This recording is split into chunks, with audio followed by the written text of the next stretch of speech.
in no particular order, just, you know, we're just wanted to get these thoughts out, and now there's another van going by.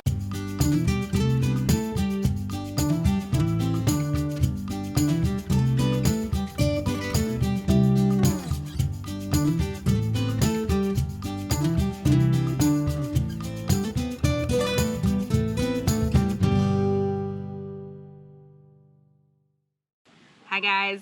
Good afternoon. 5 to go with you again today. Yeah. We're gonna go over, since we've been on the road for almost a year, we're coming up on our Nomadiversary. Yep. However you say that. Nomadiversary. Nomadiversary. We wanted to go over some of the lessons that we've learned after being on the road for a year. Yeah. The first one being, you need to have realistic expectations.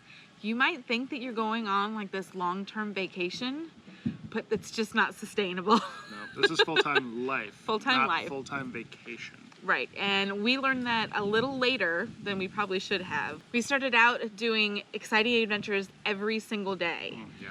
Every day. We went out and did something. It was either a moving day or we were out doing something. Right. Day after day after day after day. And we finally got to Texas, where we stayed for our first week long, and we couldn't fill every day. And so we were like, well, we're just going to stay home today. And so we felt kind of guilty for staying home.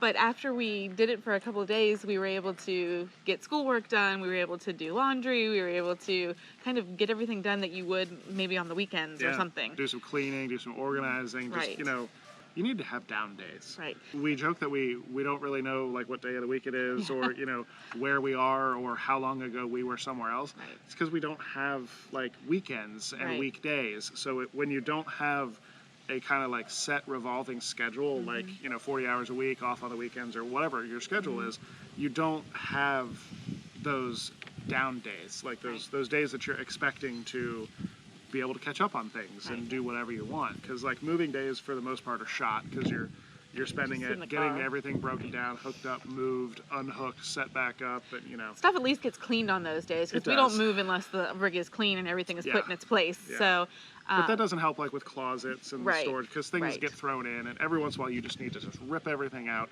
clean it, and all of that. Be realistic, and don't worry if you have some down days where you don't do anything at all. Yep. It's absolutely fine. There's no pressure to constantly be traveling and visiting things and seeing things. There's plenty of time for that. Another thing to keep in mind that we've encountered across this beautiful country, not all campgrounds are created equal. Oh my God, no. And it's not always you get what you pay for. No, it's not. Because some of the cheapest ones we've been in have been immaculate and just beautiful, great people, completely safe and, perfectly flat, great, clean, brand new hookups and power and all that. Concrete slabs and then we've paid $40 or $45 a night for a freaking mud hole with broken down utilities, or the power doesn't work, so we have to move to another site.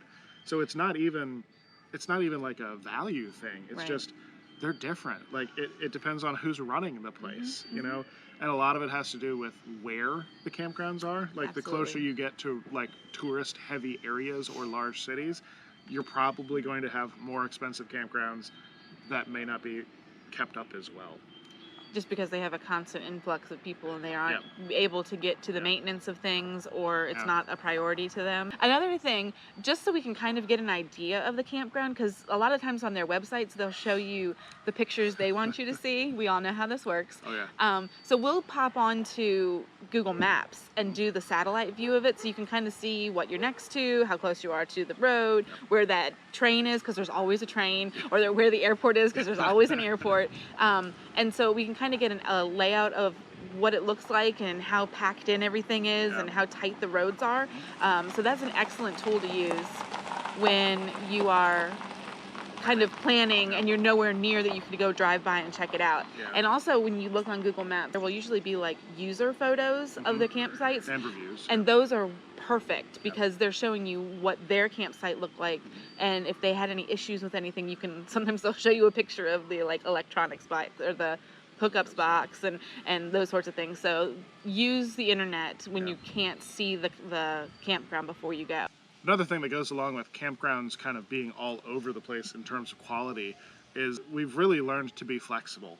Absolutely. We started off this trip planning like 2 or 3 months out. We knew every campground we were going to be at. We knew like every moving day, how far it was, how long it was going to take, and all of that. And we're not saying that's not a good idea. However, things will happen. You'll break down, you'll blow a tire, something will go wrong, a route you're taking will be blocked because of traffic or construction or whatever, or you might roll up into the campground and the only site they had for you, you put in 37 feet when you were reserving, they thought you put in 27, so now there's nowhere for you to stay in that campground. Nope. Or the site they've assigned to you, or the only site that's open that you can find, has like a tree in the wrong place, or it's rained for the 2 weeks before and now it's just a muddy grossness. And so you just need to be flexible. Also being flexible with your plans, because if you go somewhere big and awesome that is somewhere you've been looking forward to going, well, let's say Yosemite or Yellowstone or something, it's somewhere that you like, bucket list material for sure, and you get there and it just pours, or it's scorching hot, or it's freezing cold. We can't do anything about the weather. One nice thing about full-timing an RV is you can stay longer or stay shorter, or just circle back to somewhere. Come back another time. So just learning how to be flexible, and if your plans get messed up, don't get stuck on it. Don't dwell on it. Just kind of find the positive things and go in that direction. It's definitely one thing we have learned. Right. Well, and to go on with that, I mean, just being prepared for everything, having a contingency plan when something goes wrong, or not if, when. When something goes wrong, and making sure you have all or most of the things you will need if something terrible happens.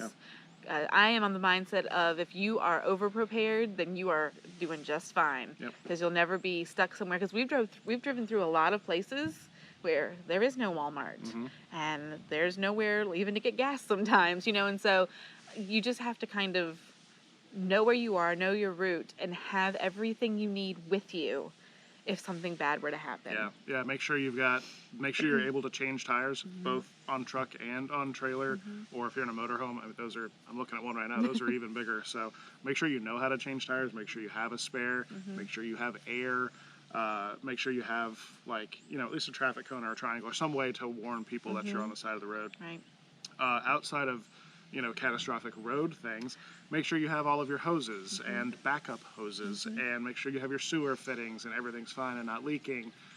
Make sure you've got enough things to level your rig with, because we have 2 different sets of leveling things now, but we also have a couple blocks of wood in the back of the truck just in case. We've used them 2 or 3 times out of 105 campgrounds, but we needed them those times. So just having those things, and as long as they're not super big or bulky or heavy or whatever, it's probably prudent to have them rather than leave them behind and just try and find something when that happens. Right. I think going into this, we knew that less is more. Oh, yeah.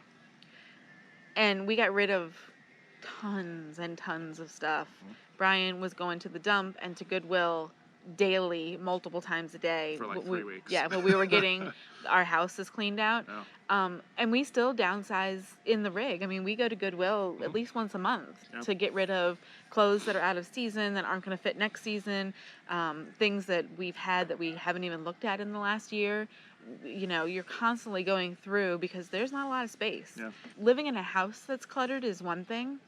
Living in an RV that's cluttered, you run out of space a lot faster. It's already a tiny space with everything in its place. And when you start leaving things on the counters, or you have the floors covered with things, or there's stuff just hanging everywhere, it just I can't handle that feeling of just being enclosed with stuff.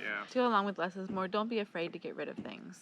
Just, if you haven't used it, you're not gonna. So just do it. Just get rid of it. You'll feel better once it's gone. So those are some lessons we've learned over this first year of full-time living. As we're coming up on our Nomadiversary, we've been, thinking about these things and discussing these things, and we wanted to share them with you guys, because we've been getting questions from you guys about just kind of daily life.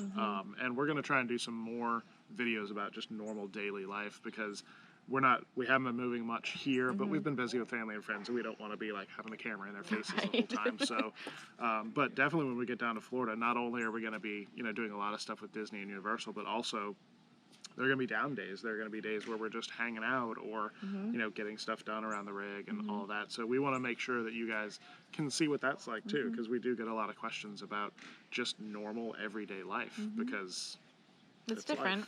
It's different for a lot of people. So it's so this is our life with 3 young children. So, yeah. Thank you guys so much for watching. Make sure to like, comment, subscribe, and hit the bell so you know when these videos go up, which is 2 o'clock Eastern every day. Check out 5togo.com and our Patreon page at patreon.com/5togo to join our 5togo family. We'll see you guys tomorrow. Bye. Bye.